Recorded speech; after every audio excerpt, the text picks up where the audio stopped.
World history के इस lecture में ये हमारा 5वां लेक्चर है।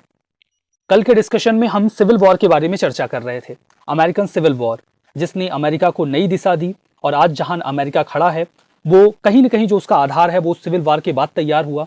अमेरिका यूनिफाई हो गया, ये क्लैरिफिकेशन मिल गया कि अब जो राज्य हैं उन्हें अमेरिका का जो फेडरेशन है उससे अलग होने का अधिकार नहीं है। कई सारी जो दिक्कतें थी, कई सारी जो परेशानियां थी, उन्हें उस वॉर में निर्धारित कर लिया गया, सेटल करने की कोशिश की गई। अमेरिकन सिविल वॉर के बाद देखिए, अभी तक तो हमने एक पूरी स्टोरी लाइन डिस्कस की कि आखिर क्या क्या घटनाक्रम में बातें घटित हुई, कैसे कैसे जो सिविल वॉर था ये आगे बढ़ा और गेटिसबर्ग एड्रेस उसका क्या महत्व रहा जब अब्राहम लिंकन ने डेमोक्रेसी की एक बहुत ही अच्छी डेफिनेशन पॉपुलराइज की, हम सभी लोगों के सामने रखी। तो अमेरिकन सिविल वॉर के अगर हम कॉजेस पे चर्चा करें तो देखिए, कॉजेस दो तरीके से हो सकते हैं। कुछ कॉजेस बिल्कुल इमीडिएट थे जिन्होंने अमेरिकन सिविल वॉर को शुरू कर दिया, और कुछ तो बहुत ही बेसिक थे।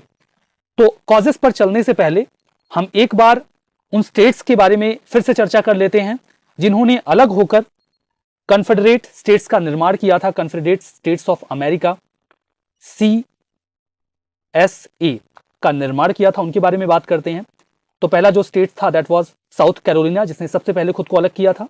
उसके बाद Mississippi, Florida, Alabama, Georgia, Louisiana और टेक्सास। इनकी लोकेशन फिर से देख लेते हैं एक बार, ताकि कुछ नाम अगर आप मेंशन कर पाओगे तो ठीक रहेगा, याद रह जाए तो अच्छी बात है।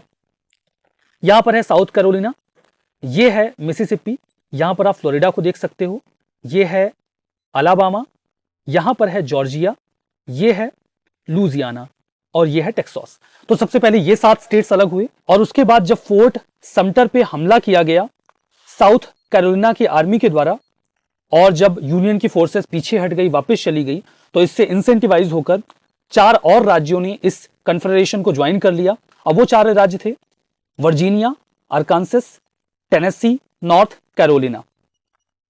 इनकी लोकेशन भी आप देखना चाहें तो फिर से देख सकते हैं, दैट इज वर्जीनिया, ये है अरकानसस, ये है टेनेसी और ये है नॉर्थ कैरोलिना। तो ये तो हमने एक बार फिर से ओवरव्यू ले लिया राज्यों का। अब बाकी ये नॉर्थ के स्टेट्स थे जिन्होंने यूनियन के तौर पे लड़ाई लड़ी। अब हम देख लेते हैं कैसे कौन से कारण थे जिन्होंने वास्तविक तौर पर इस पूरे सिविल वॉर का बैकग्राउंड तैयार किया, और उसके बाद जो पूरी लड़ाई लड़ी गई, जो पूरा सिविल वॉर लड़ा गया, वो आगे बढ़ा। नदर्न स्टेट्स और सदर्न स्टेट्स, ये जो थे, इनके क्या एडवांटेजेस और डिसएडवांटेजेस थे उसके बारे में आप जानना चाहें तो नदर्न स्टेट्स का जो गोल था वो ये था कि सदर्न स्टेट्स जो कि अलग हो गए हैं यूनियन से, उनको फिर से वापस उसमें मिलाया जाए और स्लेवरी को खत्म किया जाए। नदर्न स्टेट्स के पास कई सारे एडवांटेजेस थे, जैसे कि उनकी पॉपुलेशन काफी ज्यादा थी, उनके पास ज्यादा इंडस्ट्रीज थी, बहुत ज्यादा रिसोर्स थे, बैंकिंग सिस्टम उनका काफी अच्छा था, नेवी उनके अंडर में थी, शिप्स उनके पास थे, रेलवे सिस्टम बहुत स्ट्रांग था, और उनके पास एक बहुत ही स्ट्रांग लीडर थे लाइक लिंकन। नॉर्थ के पास कुछ डिसएडवांटेजेस थे जिसकी वजह से वो लीड नहीं ले पाए, जैसे कि उनके पास एरिया काफी बड़ा था जिसे वो हैंडल नहीं कर पा रहे थे, और जो सदर्न स्टेट्स में स्लेव्स थे, चूंकि ये लड़ाई स्लेव्स की आजादी के लिए थी, तो एक मोरल ग्राउंड पे उन्हें उनकी सिंपैथी नहीं मिली, वो हमेशा से इंटरनली कमजोर रहे। नॉर्थ ने जो 2 स्ट्रेटजीज अपनाई वो काफी कारगर साबित हुई, जैसे कि नेवी के जरिए पूरे सदर्न लोकेशन को, जो स्टेट्स थे, उन्हें ब्लॉक कर दिया गया, जिससे कि यूरोप से कोई भी मदद इन सदर्न स्टेट्स को नहीं मिल पाई। इसके अलावा मिसिसिपी, जो कि मिसिसिपी नदी के किनारे बसा हुआ एक शहर है, उसे हमेशा से बहुत ही शुरुआती दौर से जो यूनियन आर्मी थी उन्होंने अपने कंट्रोल में रखा, जिससे वो हमेशा लीड लेकर आगे बढ़े। तो इस आधार पर जो यूनियन आर्मी थी उसने अल्टीमेटली सिविल वॉर को जीता। अगर आप कॉजेस की ओर चलें कि क्या कारण रहे इस सिविल वॉर के, तो देखिए, पहला जो कॉज था, वैसे मैंने आपको एक बात जो पहले बताई कि यूं तो अगर आप कारणों पर चर्चा करेंगे तो कई सारे कारण हम ड्रॉ कर सकते हैं, लेकिन सेंटर में जो एक रीजन निकल के आएगा दैट वुड बी स्लेवरी। सभी जो रीजंस होंगे वो स्लेवरी के इर्द गिर्द घूमते नजर आएंगे। तो जो पहला कारण था, कुछ कारण तो बहुत ही चिरस्थायी थे जो काफी लंबे समय से चले आ रहे थे, लेकिन कुछ जो रीजंस थे वो काफी इमीडिएट थे जिन्होंने एक्चुअली में सिविल वॉर को शुरू कर दिया। पहला, declining population of southern states. Southern states की पॉपुलेशन लगातार कम हो रही थी और नदर्न स्टेट्स की जो पॉपुलेशन थी वो बढ़ रही थी। इसके 2 कारण थे कि जो नदर्न स्टेट्स थे वो हाईली इंडस्ट्रियलाइज थे, इसीलिए सदर्न स्टेट्स की जो पॉपुलेशन थी वो धीरे धीरे नदर्न स्टेट्स में माइग्रेट कर रही थी। अपार्ट फ्रॉम दैट, चूंकि वो एरिया काफी इंडस्ट्रियलाइज था, तो यूरोपियंस भी लगातार नदर्न स्टेट्स में यूएसए के चले आ रहे थे, जिससे नदर्न स्टेट्स की इंडस्ट्रीज के लिए चीप लेबर अवेलेबल था और उन्हें स्लेव्स की जरूरत नहीं थी, और इसीलिए उन्होंने स्लेवरी को खत्म करने की दिशा में काम भी आगे बढ़ा दिया, बिकॉज उन्हें उनकी बहुत ज्यादा जरूरत नहीं थी। उनको खेतों में मजदूरों की आवश्यकता नहीं थी, हाँ इंडस्ट्रीज में लेबर की आवश्यकता थी, तो वो यूरोपियंस चले आ रहे थे तो उनका काम बन जाता था।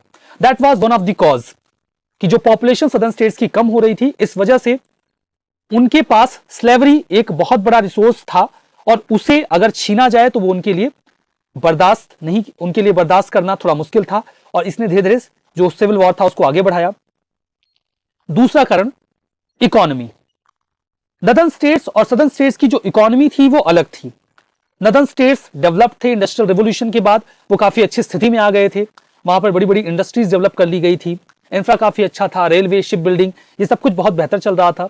जबकि सदर्न स्टेट्स अभी भी एग्रीकल्चर बेस्ड थे, वहां पर बड़े बड़े फार्म लैंड्स थे जिन पर बेसिकली टोबैको और कपास की खेती की जा रही थी, कॉटन की खेती की जा रही थी, जिसके लिए उन्हें बहुत बड़ी संख्या में स्लेव्स की आवश्यकता थी।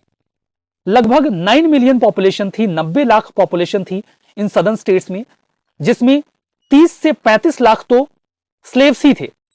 यू कैन अंडरस्टैंड कि इतनी बड़ी संख्या स्लेव्स की अगर सदर्न स्टेट्स में है तो स्लेव्स की स्थिति के साथ वो कभी कॉम्प्रोमाइज नहीं करेंगे।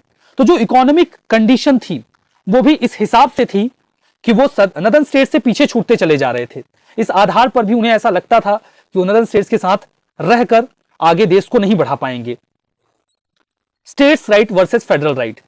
एक विवाद और खड़ा हो गया कि आखिर राज्यों के पास क्या अधिकार हैं और जो केंद्र है, जो फेडरल गवर्नमेंट बनाई गई है, उसके पास क्या अधिकार हैं। राज्यों ने एक सवाल खड़ा करना शुरू कर दिया कि आखिर स्टेट्स पहले थे या फिर फेडरेशन। वास्तविकता तो यही है कि पहले 13 कॉलोनीज थी जो कि 13 स्टेट्स बने, फेडरेशन तो उसके बाद आया। तो उनका यह मानना था कि चूंकि स्टेट्स पहले थे इसीलिए ज्यादा अधिकार स्टेट्स के पास होंगे, और उनके पास यह भी अधिकार है कि वो फेडरेशन से अलग हो सकते हैं। स्लेव के मुद्दे पर इनका यह स्टैंड था कि फेडरेशन ही डिसाइड नहीं कर सकता कि स्लेवरी रहेगी अथवा नहीं रहेगी, यह निर्णय लेने का अधिकार राज्यों का होगा।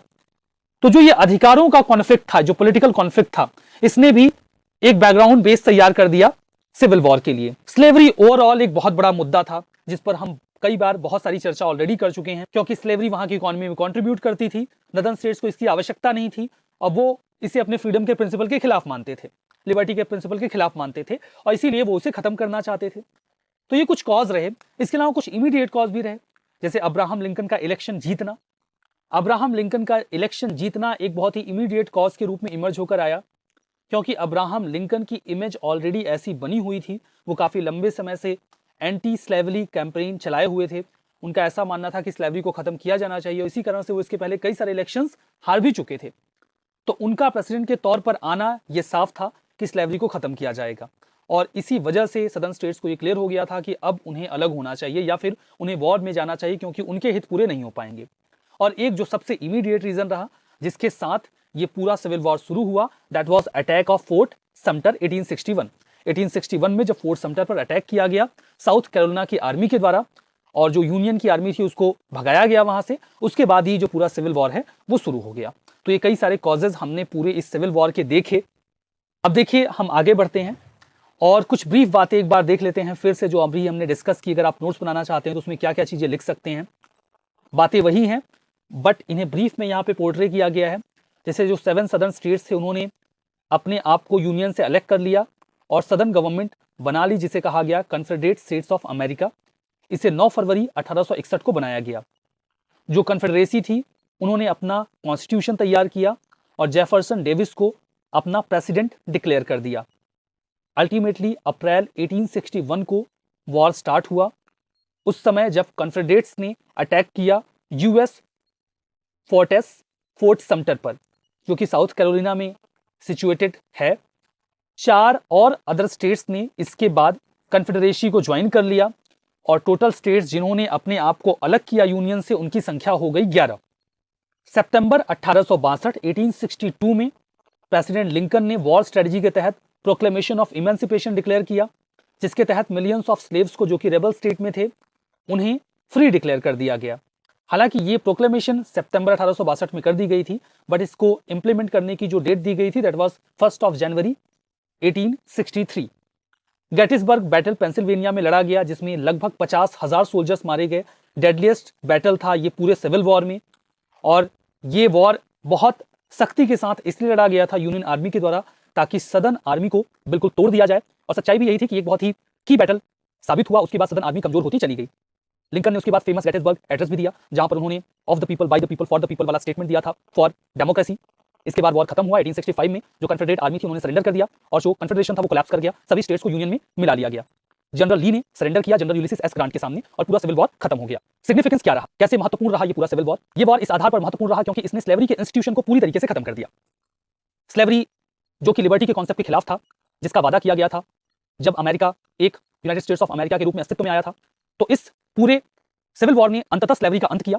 जो स्टेट्स अलग हो चुके थे यूनियन से, उन्हें वापस यूनियन में मिला लिया गया। इकोनॉमिक स्फीयर में अगर बात की जाए तो large scale of manufacturing industries को आगे बढ़ाया गया, बिकॉज वॉर के समय बहुत सारी इंडस्ट्रीज को एस्टैब्लिश किया गया था, वो उसके बाद भी बनी रही, जिससे इकोनॉमिक ग्रोथ थोड़ा और तेजी से आगे बढ़ी और ज्यादा एरिया कल्टीवेशन में आया, बिकॉज उसके बाद जो कॉन्फ्लिक्ट था नॉर्दर्न और सदर्न स्टेट्स के बीच में वो खत्म हो गया और ज्यादा मशीन्स का इस्तेमाल किया जाने लगा, जिससे प्रोडक्शन बढ़ा।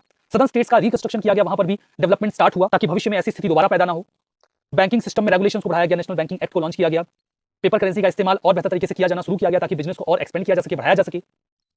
न्यू वेपन्स का इस्तेमाल शुरू किया गया ताकि भविष्य के ऐसे किसी भी वॉर के लिए तैयारी की जा सके। इनफैक्ट कह सकते हैं कि इसके बाद जो यूनाइटेड स्टेट्स ऑफ अमेरिका है वो उभरने लगा विश्व पटल पे, उसका राइज होने लगा। ट्रांसपोर्ट और कम्युनिकेशन जो सेक्टर था उसका इंप्रूवमेंट वॉर के समय भी हुआ था और उसे और तेज किया गया। इस पूरे सिविल वॉर से जो दुनिया के अन्य देश थे उन्हें भी एक इंस्पिरेशन मिली कि स्लेवरी को खत्म किया जाए, और स्लेवरी किसी भी तरीके से किसी भी आधार पर जस्टिफाइड नहीं है। अंत रूप में यह कहा जा सकता है कि 1776 और 1783 के बीच में जो रिवोल्यूशन लड़ा गया था, रिवोल्यूशन किया गया था इनफैक्ट अमेरिका की आजादी के लिए, जिसने यूनाइटेड स्टेट्स को बनाया, उस समय यूनाइटेड स्टेट्स बन तो गया, लेकिन आज जो यूनाइटेड स्टेट्स है उसे 1861 से 65 के बीच हुए सिविल वॉर ने ही तैयार किया है। उसका आधार वहीं से बना है जो यूनाइटेड स्टेट्स ऑफ अमेरिका आज हम देख रहे हैं। तो ये पूरा टॉपिक हमने सिविल वॉर का डिस्कस किया। इसके बाद जो हमारा नेक्स्ट टॉपिक होगा वो